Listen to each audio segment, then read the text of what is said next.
Art in healthcare used to be considered a decorative add-on.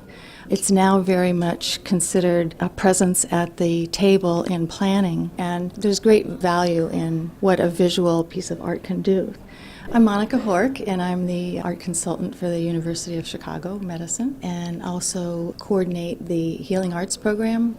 The forefront of medicine includes understanding and recognizing how key making patients, visitors, and staff feel comfortable in the environment, supported in the environment.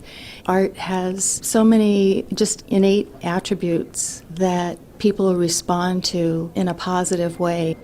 The art committee designed the program to focus on Chicago and Midwest artists in a variety of media, and also in content that was thought-provoking, abstract.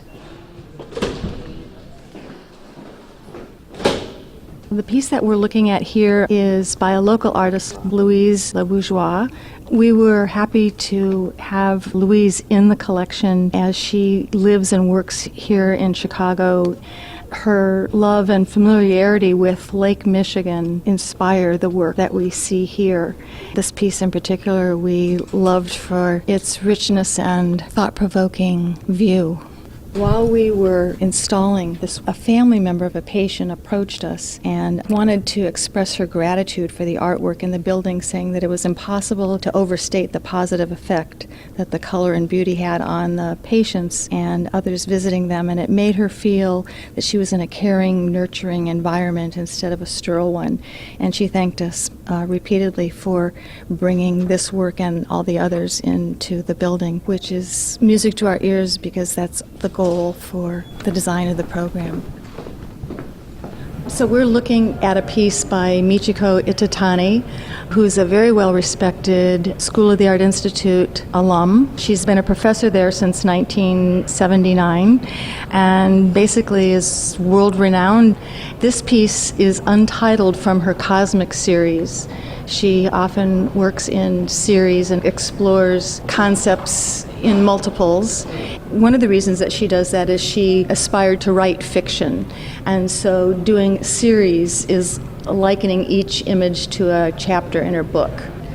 She draws on multiple narratives that humans create for themselves, and they're all interwoven through personal experience.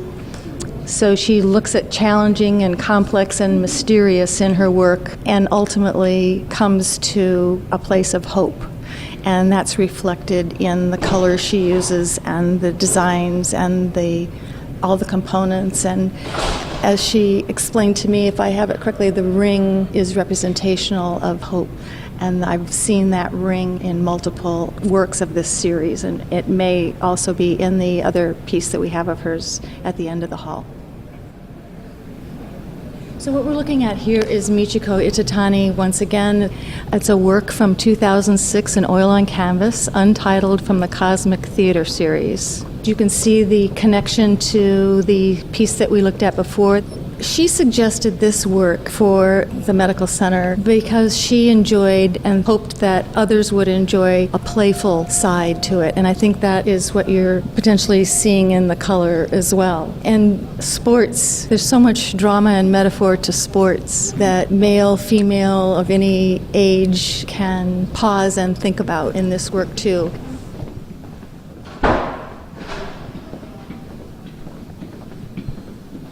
Kevin Appel is the artist, and the title is Interior with Sliding Panels. It's just a really intriguing piece. He has an architectural background, which I think you can kind of see from the piece. We were hoping that placing it here would complement the nice space that have been provided for the physicians, and it would enhance the view outside and the view inside. It's not uncommon that we would get a comment from a doctor and the medical students who just say, I walk slower through this hall, I forget for a moment what's on my mind that's troublesome, I'm engaged in something that pulls me just for even a moment away from stress. This work is by Sam Gilliam, who is considered one of the foremost abstract artists in the United States. This particular piece is Museum Moment. It's a 90-color screen print produced for the Smithsonian Museum.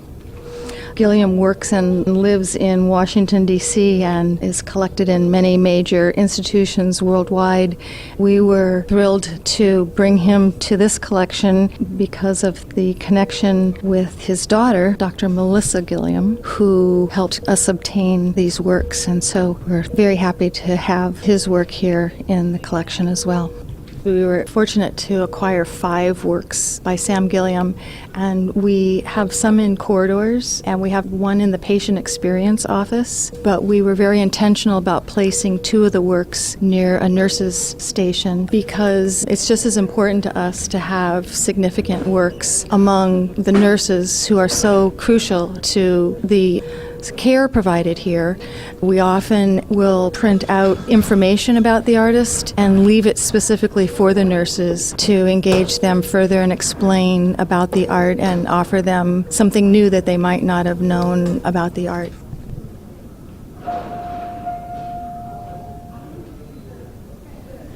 The 3 works that we see here on the 8th floor in the corridor are done by Barbara Crane, who is a world-renowned artist, photographer, and educator who is also very well collected, has several museum collections, and was brought into the program because of her rich ties with Chicago.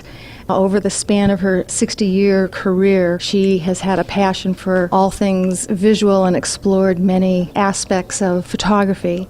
She often says, what someone else may not see as beautiful, I will see as beautiful. These pieces in particular are multiple photographs layered from her cottage up and around Michigan.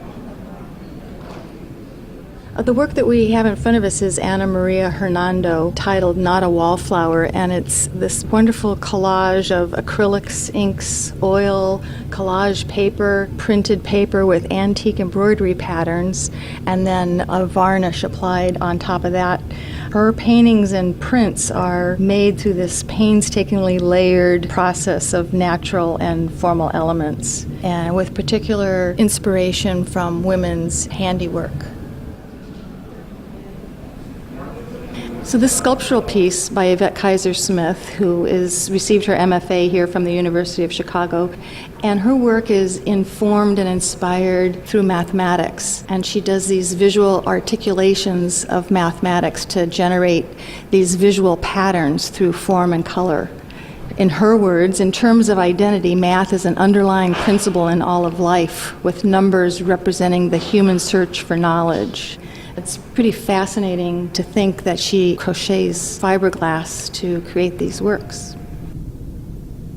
This is a work by Laura Latinski. Laura is a professor here at the University of Chicago. She has these very thought-provoking concepts, imagery in the pieces that are developed from her long-standing engagement with the traditional genre of still life painting. You'll notice all the different tabletop elements here.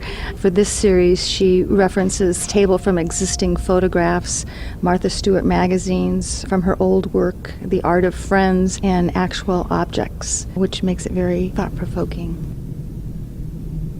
These are really nice works from artist Deanna Fred, and the title is On Modification of Clouds after LH. And LH refers to Luke Howard, who was the scientist who first classified the clouds in 1802.